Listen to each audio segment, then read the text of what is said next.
This is the new generation Mini Countryman, and yes, it looks a little bit different this time around. It's bigger, it's bolder, and it's got a fully electric option as well, if that's what you're after. But in this review, I'm just focusing on the petrol models. This one here is the Countryman S, and there's a lot to like about it. There's a lot to cover in this review, so please, if you haven't already, like and subscribe, and let's get to it.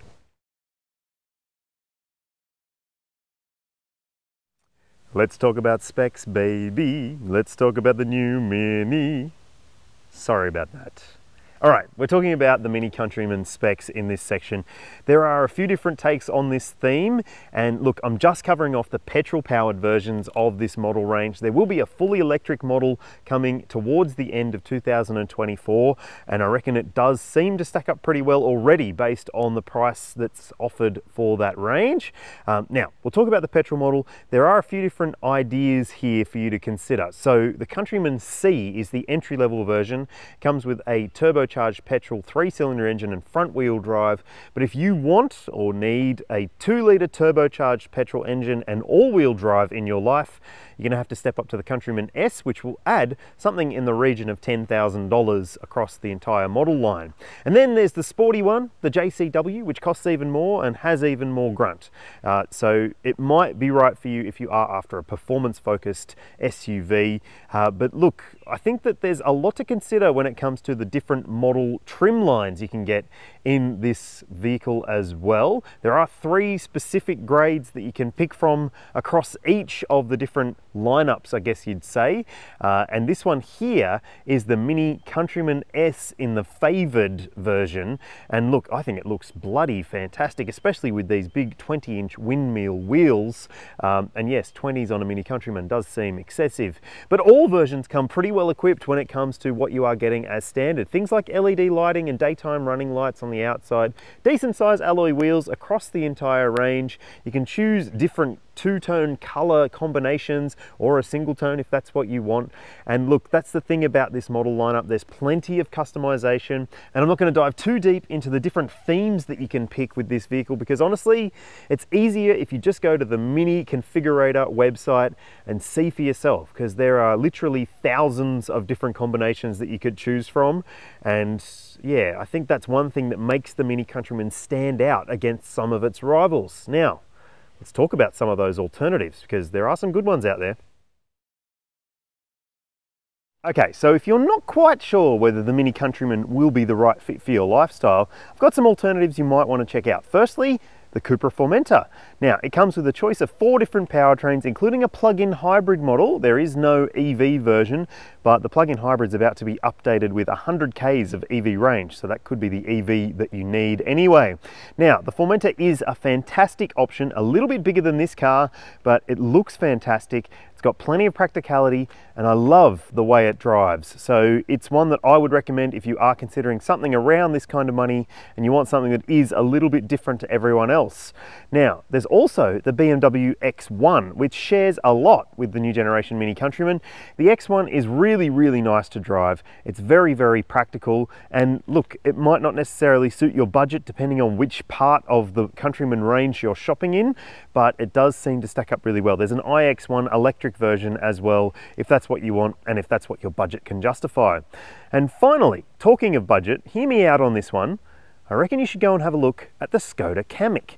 Yes, it's a fair bit smaller. Yes, it's a lot cheaper, and that's why I think it could be the best alternative to this, because it offers a 3-model range, including a sporty looking version, the Monte Carlo version, which actually is a lot of fun to drive. They're all good fun to drive, and they're all a lot more affordable than the Mini Countryman. But which one would you pick, or would you choose something different? Let me know in the comments. Yes, this new generation Countryman is bigger in every single direction, longer, taller and wider, but it's also roomier on the inside. I'll show you that in a sec, but it's about 4.5 meters in length, not quite 4.5 meters, so still smaller than some of those other vehicles in this segment, which, you know, might be a little bit more cumbersome to live with on a day-to-day basis. So it's still small enough, I reckon, and in fact, it's in the sweet spot zone for that small SUV segment, if you ask me. Now let's have a look in the boot. Electric tailgate, as you'll see here, and look, That is quite a bit of space. You'll see the figure on your screen now, and as you can see for yourself, it does have a decent amount of usability. You've got shopping bag hooks, you've got storage sections on the sides of this boot area, and under the boot floor, there's even more storage space. So that's one of the tricks with this car. It looked all right before, but it looks really, really impressive here. Problem though, there is no spare wheel. So that might be a deal breaker for you. I'd love to hear your thoughts in the comments, but what do you think about it more generally? Is it going to be practical enough for you? Mini's job is to be a little bit different, a little bit disruptive, and I reckon that the interior in here, well, it is different, and I love this car for that reason, because this specific car has an amazing interior trim finish. There's actual color in here, which is nice to see. You've got this lovely finish across the dashboard, which runs up onto the doors and even changes color in the middle of that section on the door as well. These beautiful tan seats, and I reckon that honestly, whoever spec'd this particular car probably read my mind, because I think this is absolutely gorgeous. But look, there are different options available to you if you aren't after something maybe this audacious. There are more, well, conservative choices in the Mini range in terms of the trim finishes that you can choose on the inside, but I love this combo. I think it looks great, and it's very, very thoughtful in terms of the usability of this space as well. You've got big bottle holders in the doors, you've got a wireless phone charger here, another little storage tray here, some cup holders, a little covered bin here, which is actually really handy to hide things if you're trying to keep something out of the eyes of the public. Got some other storage down here, but weirdly this center console section isn't a storage bin, it's just an armrest, so I guess that's the only shortfall.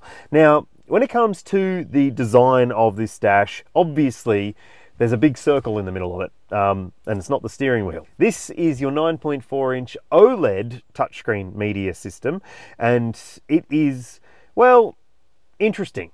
I don't know that I love it, and I don't really love some elements of it, but I do think that, well, credit to Mini for sticking with the theme of having a circular driver info display, because in front of the driver you do have a head-up display in this spec, but otherwise it's a little bit blank. But look, I think that this really does take just a little bit of getting used to in terms of where things are laid out. So you do have a fan controller button, and you've also got climate controller sliders on the side here as well. It's not necessarily the most intuitive system on earth, but I think that it will take maybe a couple of days of driving to really get your head around how this all works, as I've found out myself. Now, one thing that if you are just going to jump in your car every single day and do the drudgery of life, commuting, whatever it may be, you've got Apple CarPlay and Android Auto, and you can do it wirelessly as well, thankfully.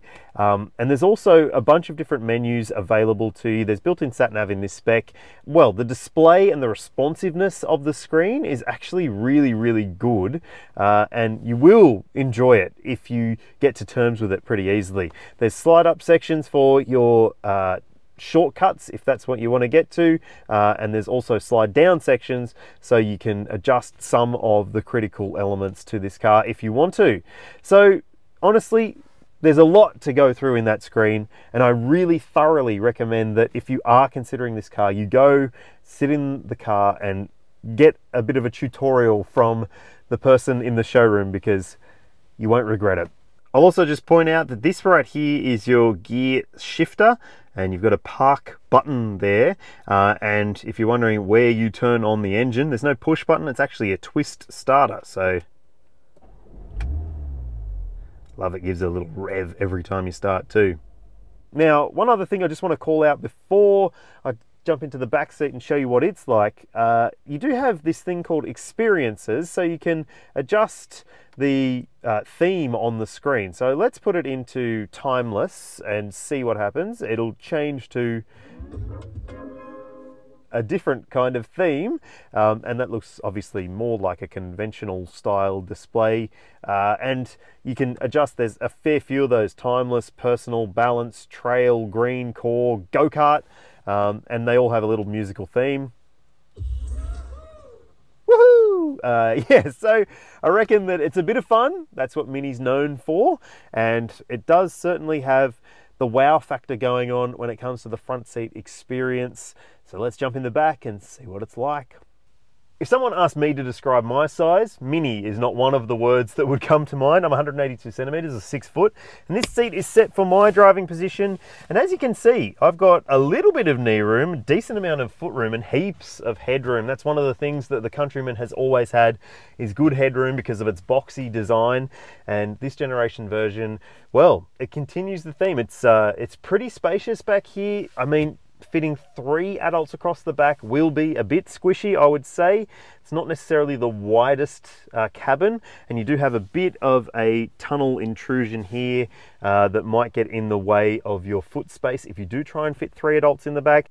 You've got directional air vents down here, but weirdly, they're not actually that directional. You can't adjust them, which is maybe not ideal for family buyers, but at least there are 2 USB-C ports to keep those in the back charged up. You've got map pockets on the seat backs and bottle holders in the doors. There's a flip down armrest with cup holders, which is nice to see. And one thing that I will say is that the practicality element does seem pretty good until you realize that you can also slide the seats forward. So if you need to maximize your boot space and minimize your passenger space, then you can do that, and that works on both sides as well. So it's a 60-40 split seat, and this seat can slide forwards and backwards as well, and you can individually adjust the recline or incline of these seats, so you can fold that down to be a ski port if you need to, and on the outboard seats you can adjust that recline level as well.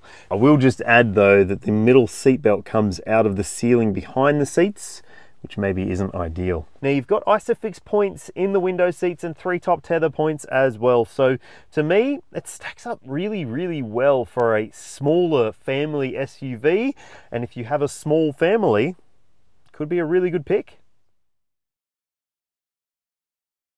In the petrol Mini Countryman range, you've got a few different options to choose from. The entry-level version, the Countryman C, runs a 1.5 litre 3-cylinder turbo petrol engine. It's not fast, but it is fun. That's for sure. It's got a 7-speed dual clutch automatic transmission, and it's front wheel drive only. If you need or want all-wheel drive, you'll need to step up to this version here, which is the Countryman S. It comes with a much more powerful 2-litre turbo petrol 4-cylinder engine. You see the outputs on your screen now, again with a 7-speed dual clutch and with all-wheel drive, as I mentioned. And if you want even more performance, we have to go for the JCW version, which is, well, a fair bit more expensive, but it gets heaps more grunt. 400 Newton meters and 233 kilowatts, so it is really zesty, and 0 to 100 in 5.4 seconds. So not as fast as EV world suggests that cars should be these days, but still very fast for a Mini Countryman SUV. Which one would you pick? Oh, and also I'll put on screen the towing capacity available in the Mini Countryman range. Yeah, let's go for a drive. What type of drive experience are you looking for in the Mini Countryman? That will determine which version will be right for you. If you're after something that is lively and joyful and, well, more affordable, then the Countryman C with the smaller engine and less power and torque might actually be a better fit for you, especially if you live urban and you don't need all-wheel drive particularly. But if you're after something with a little bit more zest, and I'm actually talking like bite into an orange skin and all levels of zest, then maybe the Countryman S would be the better pick for you, because it's got so much more power and torque, and it's got all-wheel drive, which really does help you get that grunt to the ground, especially in slippery situations or in gravel roads or something like that.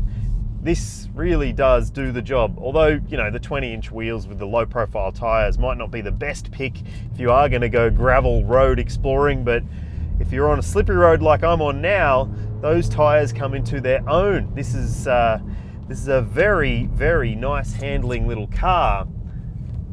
It grips up beautifully. There's plenty of grunt to get to the ground, and not a bad soundtrack either. Look, I reckon that this is a lot of fun, but hey, if you are just going to live urban and you're not necessarily that worried about all-wheel drive, then maybe that Countryman C could be a good choice. All right, let's go see what it's like on the bumpy street Yeah, I have a bumpy street near me that I go down in every car, and it is a Mini, so you can expect the ride to be on the firmer side. You do sort of feel like everything is coming into the cabin rather than being isolated from the cabin in terms of lumps and bumps in the road surface, but it does have nice body control as a result of that really firm suspension setup. And hey, I wouldn't expect anything different from a Mini. Now with the powertrain, I will also add that this 7-speed dual clutch automatic transmission is actually quite manageable. You do get used to the little bit of hesitation that you have to counteract at lower speeds, especially in stop-start traffic. But I will say that one thing that maybe does take a bit more getting used to is the brake pedal feel. It's got quite an airiness at the top of the pedal, so you actually sort of have to really press it before it starts to bite. All right, so what about the steering? Well, it is a Mini. Does it have the go-kart feel? And well, the answer, my friends, is yes. It does have that vibe to it. It's got that really fun, but still very usable drivability to the experience. So the steering really does have a nice amount of feel coming back into the driver's hands as well, which is good. And it is fun, like it's really good fun, this small SUV. So if that's what you need, and if that's what you're after, then it could be the greatest choice that you make, because it's also really, really practical and comfortable and nice to drive and nice to live with and not too noisy either. I mean, you do get a bit of road noise intrusion on the freeway over rougher surfaces, and at higher speeds you'll notice that as well, but I don't think that it's as bad as some of the other SUVs in this segment, not by any stretch of the imagination. So on the whole, I really, really like this car. I think that you will too. But let's talk about fuel consumption, because there's a bit to cover. Okay, there's a few different numbers to go over in this section. So the Countryman C, the entry-level version with that smaller output engine, you'll see the official combined cycle fuel consumption figure on your screen now. And then I'm going to show you what the claimed number is for the Countryman S. Obviously, more power, more torque, bigger engine, all-wheel drive, higher fuel consumption. And then if you are considering that JCW version, which I haven't driven yet, you'll see the number for it on your screen as well. So there is a little bit of stuff to think about when it comes to fuel consumption. And I would say personally that I've seen a pretty decent number in terms of the drive experience that I've had across a mix of urban, freeway, highway, and open road, and a little bit of spirited driving, because it is a kind of fun little car. You'll see what I saw on your screen now. And yeah, I reckon that's pretty good. What do you think?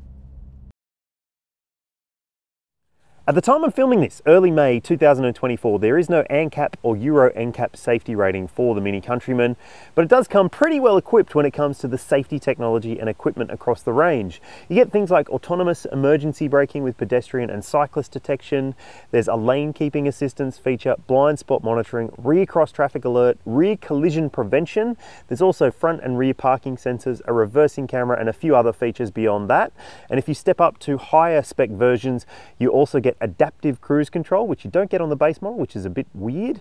And you also get a surround view camera system if you choose a higher grade version as well. And in those higher grade versions, you also get an interior camera system and a drive recorder. So it basically will keep an eye on what's happening around you and record incidents. There's also emergency call function. So if you are in an accident, it will call emergency services for you because it's all connected to the internets. Now, when it comes to airbag coverage, there's plenty. It's got dual front, front side, front center, and full length curtain coverage. Mini Australia offers a 5-year unlimited kilometre warranty for its model range, and the brand also throws in 3 years of roadside assist at no extra cost. Now, when it comes to servicing, the brand has, well, service options available to you.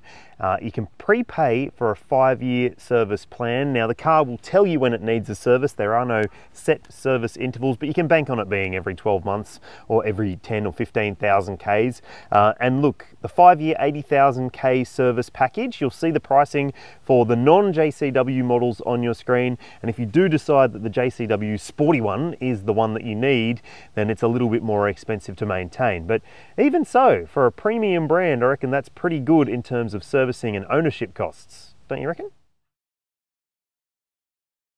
If you're after a city-smart SUV with plenty of design flair and lots of practicality, well, the Mini Countryman could be a really great choice for you. I think there's a lot to like in this model range, though I'm not sure I would choose the turbo petrol 2-litre version. I think I might go for the entry-level one, but hey, I might also wait and see what the EV version is like. I'll bring you a full detailed review on that later on. And if you've already liked and subscribed, thanks very much. Let me know your thoughts in the comments. Let's have a conversation. I'd love to hear from you. All right. Thanks for watching. I'll see you in the next one.